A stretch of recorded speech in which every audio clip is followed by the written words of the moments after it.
Hollywood Historama, from out of the past, the story of Greer Garson, the star who proved beauty could be coupled with selflessness. From the very beginning, this Irish-born, green-eyed redhead displayed a pleasing, happy, and life-loving bearing that was to capture the hearts of millions who followed her career, which had its beginning on the London stage. As the striking Greer Garson, she attracted Leo Genn and all the top British stars of the day, as well as a curious Louis B. Mayer, who attended a performance of old music to see what all the shouting was about. He was convinced, signed her to a contract, and shipped her to Hollywood, where she sat idle for her first year. However, she was idle for a good reason.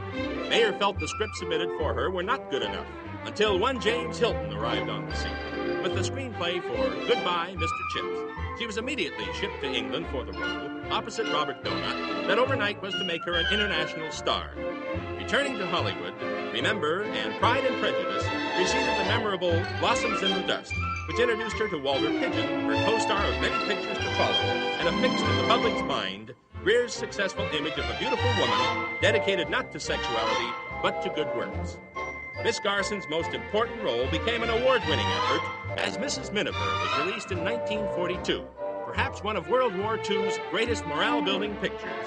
It became the one everyone was to remember her by, and the one picture she was to hold closest to her heart, as it placed this near newcomer on a pedestal with an Oscar and thousands of superlatives written about the year's greatest actress. The James Hilton novel Random Harvest was the next fair granted screenplay approval for Miss Garson. Her imitation of the great Sir Harry Lauder surprised one and all as she introduced another facet of talent. Chosen by exhibitors as Hollywood's most popular screen actress, Greer consented to making guest performances in other films, such as The Youngest Profession, but soon after set to work in earnest in what some considered to be an equal effort to her Mrs. Miniver.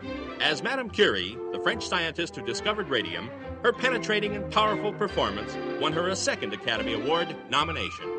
By now, the Garson influence upon the Academy of Motion Picture Arts and Sciences was becoming a habit, as again, with her favorite co-star, she teamed with Walter Pidgeon for her next Academy nomination as Mrs. Parkington. This warm and understanding actress adeptly portrayed the 7 ages of man with an ease that made a very difficult task seem almost effortless, and fans rewarded her again by voting her the screen's most popular actress, who obligingly stole the affection of Clark Gable in Adventurer, his first upon discharge from active service. With the slogan, Gable's back and Garson's got him, she became the envy of women everywhere.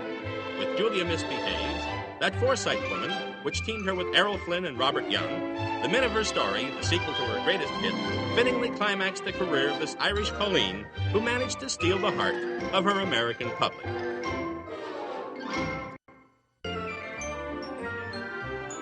Her return as Mrs. Roosevelt in Sunrise at Campobello with co-star Ralph Bellamy has gladdened the hearts of fans the world over, who in this day and age of filmed violence can again look forward to the dedication of the portrayal of the goodness in man through the efforts of the endearing Greer Garson.